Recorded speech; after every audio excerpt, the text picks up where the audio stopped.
Selamat pagi pemirsa. Partisipasi pemilih dalam pemilihan kepala daerah maupun pemilihan umum merupakan napas dalam demokrasi yang tanpanya demokrasi sulit berkembang.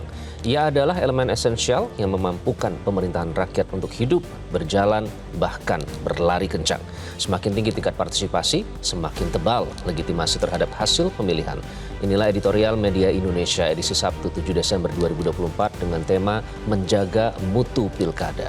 Bersama saya Iqbal Himawan. Anda juga bisa berpartisipasi nanti melalui 021-583-99-100. Dan pagi ini sudah hadir anggota Dewan Redaksi Media Group Kania Sutisnawinata. Mbak Kania, selamat pagi. Selamat pagi, Iqbal. Ini sebenarnya cukup miris ya bagi demokrasi, tingkat partisipasi pemilih yang menurun apalagi jika dibandingkan dengan Pileg dan Pilpres. Iya.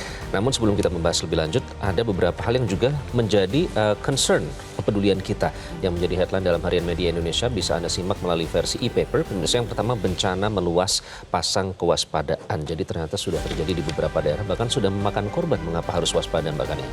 Mengapa harus waspada? Karena kalau dari BMKG memperkirakan ya potensi cuaca ekstrim. Jadi kan yang terjadi sekarang ini adalah bencana hidrometeorologi. Jadi bencana yang diakibatkan oleh cuaca ekstrim gitu. Nah, dari BMKG memproyeksikan bahwa cuaca ekstrim ini masih akan terus berlangsung sampai dengan Maret dan bulan April 2025 gitu.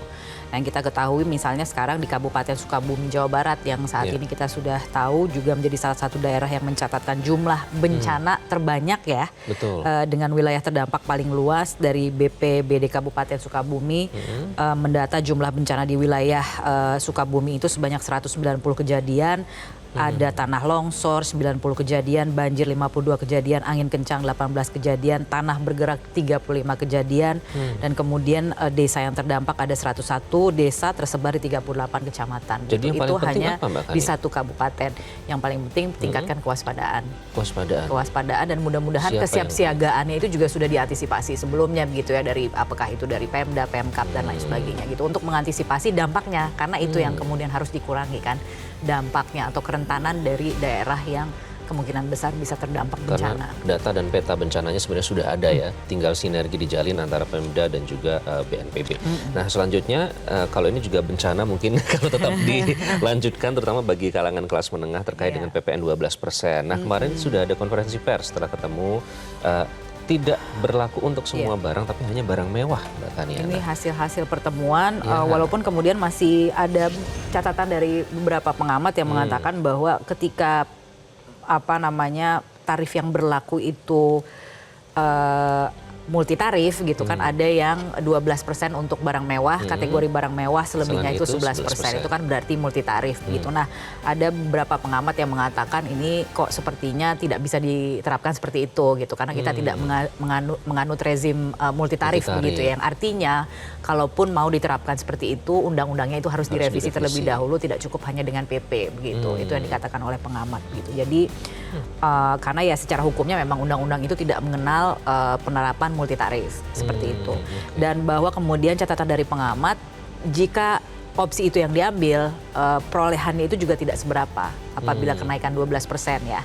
Untuk PPNBM berarti ya, untuk barang mewah itu sekitar penerimaannya catatnya sebesar 1,7 triliun rupiah begitu. Jadi memang opsi terbaik lainnya itu adalah masih menunggu apakah ini mungkin ditunda atau dibatalkan sama sekali begitu ya. Kalaupun itu masih bisa menjadi opsi gitu, karena kan ini juga adalah hasil pertemuan DPR dengan Presiden ya. Dan katanya pekan depan itu ini kan Mbak, masih harus dijelaskan lebih detail lagi termasuk barang mewah tuh apa, karena kan ada sih sebenarnya kan, itu tinggal dicari aja begitu ya di peraturannya itu ada PP 61 tahun 2020 yang mengatur soal PPNBM gitu, kategorinya itu apa saja dan lain sebagainya begitu. Dari pengamat ada yang misalnya mengatakan atau misalnya mengkhawatirkan apakah penerapannya itu misalnya akan berdampak terhadap sektor properti gitu. Jadi dari pengusaha sendiri kan juga butuh kepastian gitu untuk menghitung kenaikan PPN 12% kalau jadi, dan untuk barang apa saja itu yang nanti akan berdampak tentunya terhadap proyeksi bisnis mereka ke depan. Otomotif juga termasuk ya? Otomotif juga termasuk, jadi dibutuhkan kepastian secepatnya lah gitu, kurang lebih seperti itu. Jadi memang masih pending atau seperti apa saya belum tahu juga gitu ya, kurang lebih. Karena Presiden masih akan memberikan pernyataan soal ini ya, kalau misalnya jadi kan akan diterapkan 1 Januari 2025. Kalau misalnya jadi ya. Kalau misalnya jadi, nanti kita akan lihat kembali. Namun terkait dengan topik kita pada pagi hari ini yang utama ini juga sebenarnya menjadi concern utama soal partisipasi pemilih. memang kalau secara personal itu kurang berasa kalau bahasa yang digunakan oleh editorial adalah kenduri pilkada kali ini itu kurang terasa meriahnya. Bahkan ya saya tidak tahu apakah juga masyarakat merasakan seperti itu, tapi yang jelas di atas kertas angkanya menunjukkan seperti itu. Saya kalau googling di beberapa daerah pun tidak hanya di Jakarta, di Lampung, di Sumba Barat, di Bali, beberapa daerah semua partisipasi pemilih turun. Mengapa ini disoroti oleh media Indonesia hari ini? Ya karena kita ingin ke depan ya ini harus ada evaluasi begitu ya. Karena kita menjaga mutu pilkada atau mutu pemilu lah gitu ya, di mana partisipasi dari masyarakat itu sangat penting. Partisipasinya dalam bentuk apa? Ya partisipasi sebagai pemilih untuk menentukan pilihan begitu. Nah, kalau catatan dari KPU kan setelah selesai dilaksanakan gitu ya, di bawah 70% untuk rata-rata nasional loh gitu. Bahkan untuk di Jakarta sendiri yang sebenarnya adalah barometer politik nasional, panggung politik nasional itu kalau tidak salah kurang dari 60%, 58% saja. Ya. Angka golputnya bahkan dikatakan itu di atas keterpilihan kandidat terkuat. Jadi bisa dibayangkan begitu ya. Katanya mencetak sejarah tertinggi untuk angka golputnya tapi bukan partisipasinya. Bukan partisipasinya, ini angka golput ya. Termasuk ini banyak faktor gitu yang memang perlu dievaluasi. Apakah misalnya termasuk fatigue atau kejenuhan gitu yang kita tahu kan rentang waktunya kan berdekatan dengan pilpres dan juga pileg begitu ya. Atau mungkin juga ada hal-hal lain yang pasti biaya sosialisasinya dari sisi penyelenggaraan itu juga harus dievaluasi karena kan biaya sosialisasi cukup tinggi cukup begitu besar.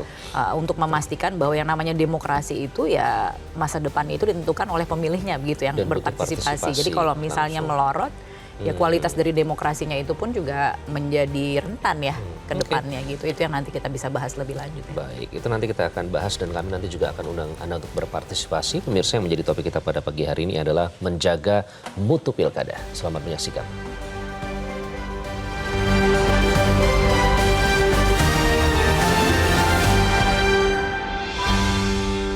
Menjaga mutu pilkada.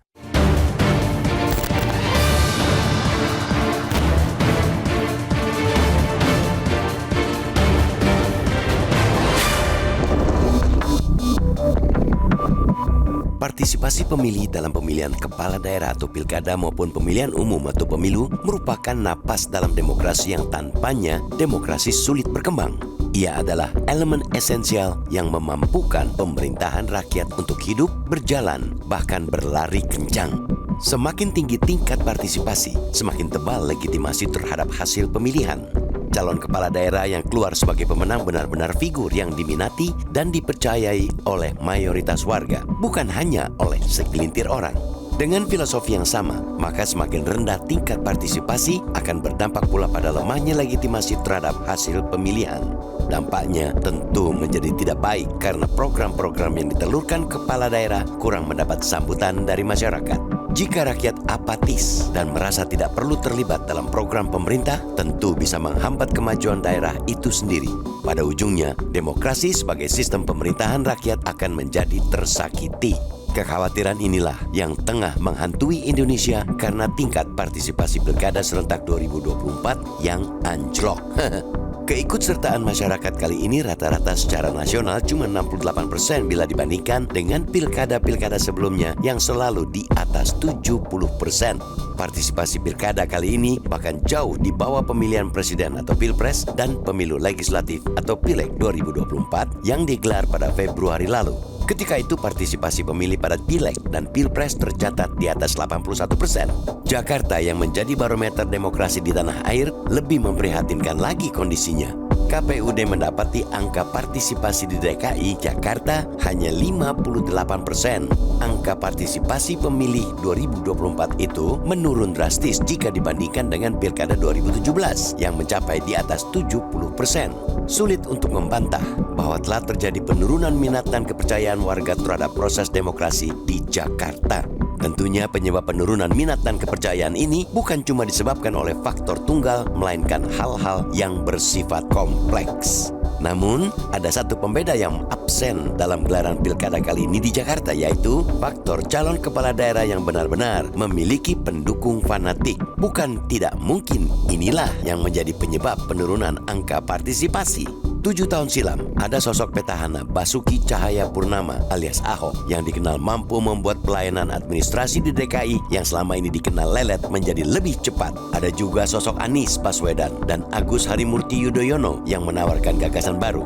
Meski sempat menghasilkan polarisasi di masyarakat, harus diakui Pilkada DKI Jakarta 2017 membuat masyarakat yang selama ini kurang antusias menunaikan hak pilih menjadi tergerak untuk berbondong-bondong memenuhi tempat pemungutan suara atau TPS. Atmosfer itulah yang tidak ada dalam kenduri demokrasi di Jakarta kali ini.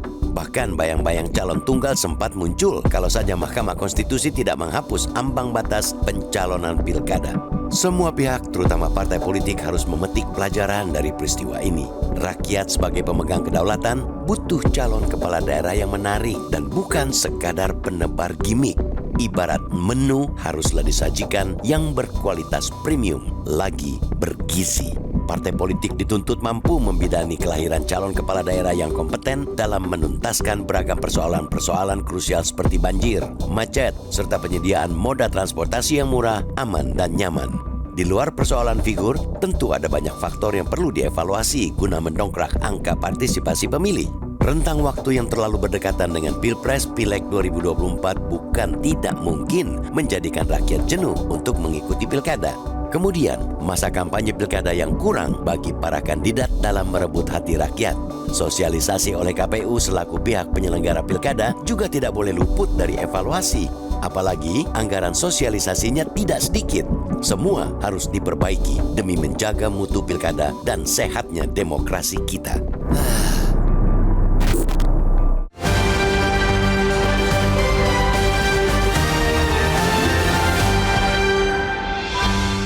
Menjaga mutu pilkada. Kami akan membahasnya usai jeda. Tetaplah bersama kami.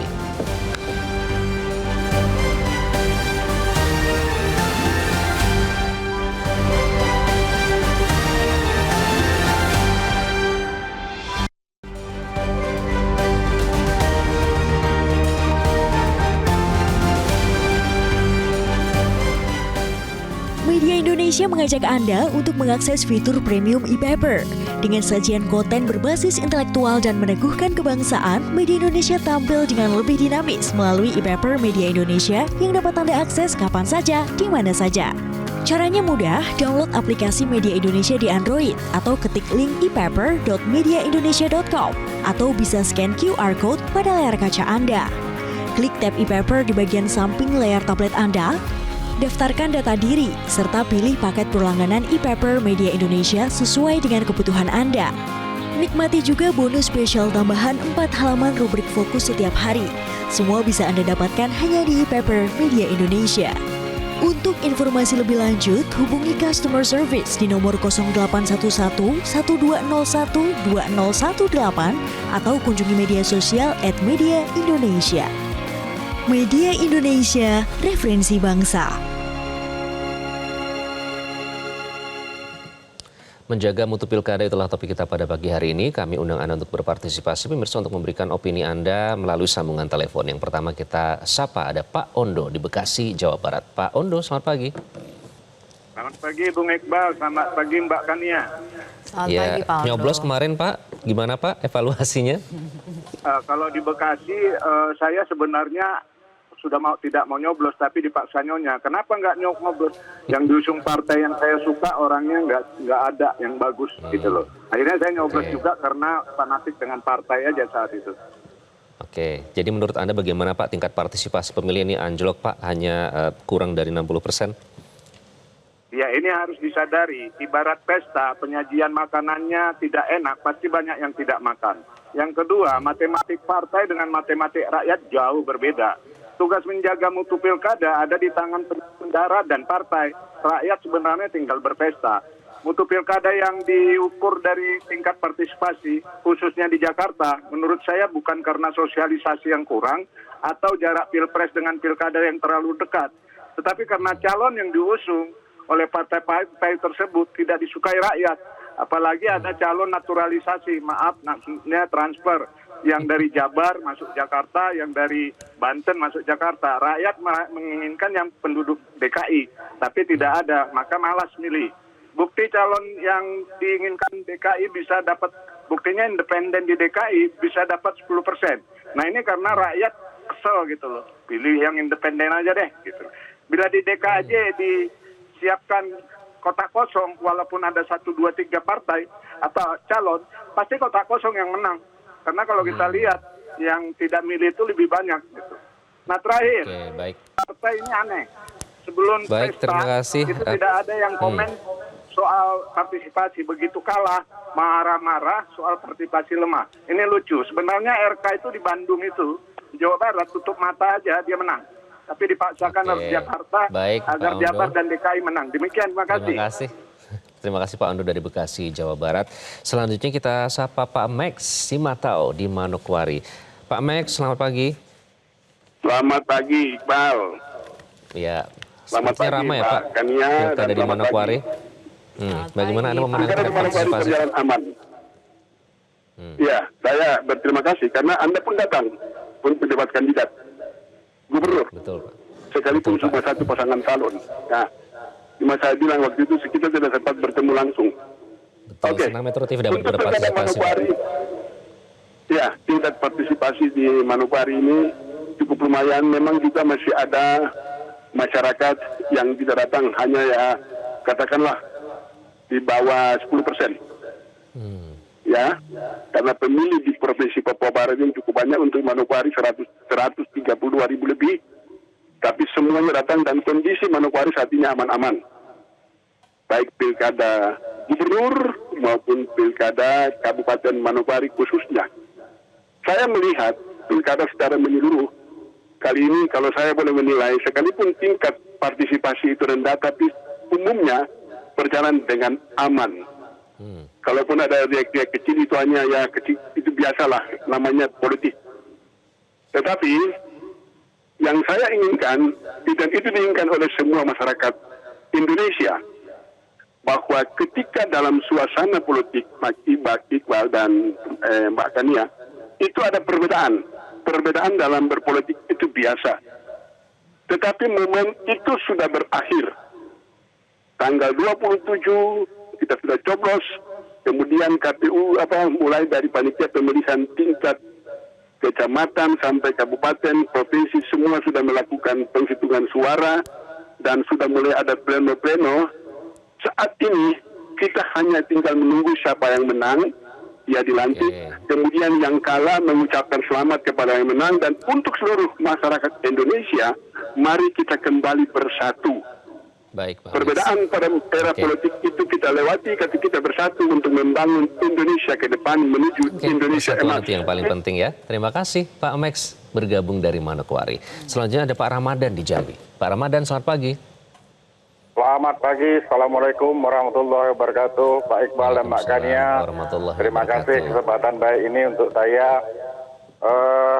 Saya termasuk yang kurang berminat untuk pilkada kemarin. Mengapa? Saya melihat beberapa tahun ini peran partai politik itu sangat rendah sekali, tidak sesuai dengan apa yang diinginkan oleh masyarakat. Misalnya seperti ini Pak Iqbal, Pak Kania. Saya mencalon bupati atau kepala daerah atau gubernur, misi dan visi saya itu A sampai Z. Tapi A sampai Z itu setelah jadi kepala daerah terpilih, partai politik tidak pernah mengoreksi pekerjaan yang diusung oleh partai itu sendiri. Malah misi dan visi itu 10% pun tidak dilaksanakan. Partai politik diam, masyarakat mau ngapain? Mau ngapain masyarakat? Apakah Baik, bisa peran parpol mengoreksi itu kepala penting ya. daerah? Tidak bisa. Oke, jadi juga harus ada evaluasi ya. Baik, terima kasih Pak Ramadan dari Jambi. Mohon maaf waktu kita terbatas, nanti kita akan bahas lebih lanjut. Terima kasih Pak Ramadan dari Jambi. Nanti kita akan bahas lebih lanjut. Lucu sekali, ada yang dipaksa nyonya, ada yang tidak menggunakan. Nanti kita akan bahas. Tetaplah bersama kami pemirsa di Editorial Media Indonesia. Kami akan kembali sesaat lagi.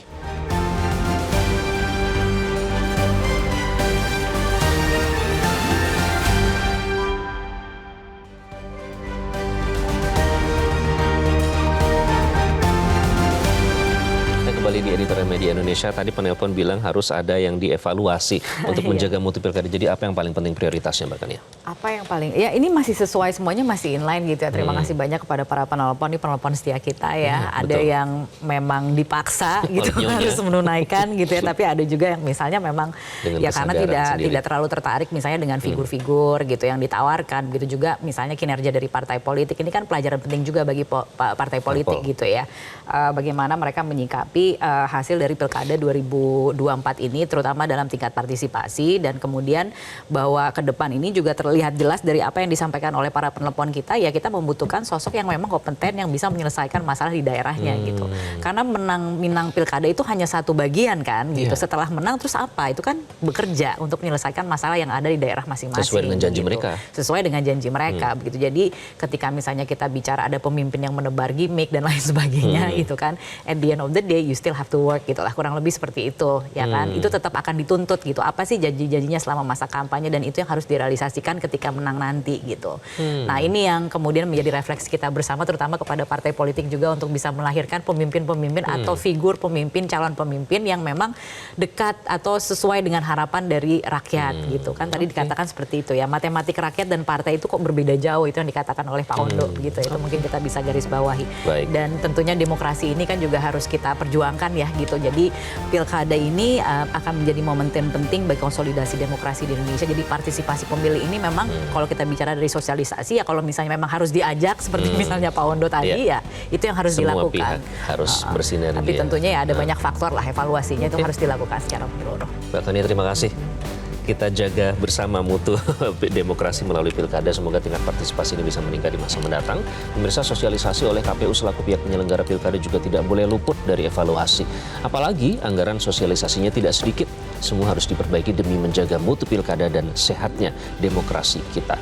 Terima kasih Anda sudah menyaksikan Editorial Media Indonesia. Saya Iqbal Himawan, selalu jaga kesehatan Anda. Sampai jumpa.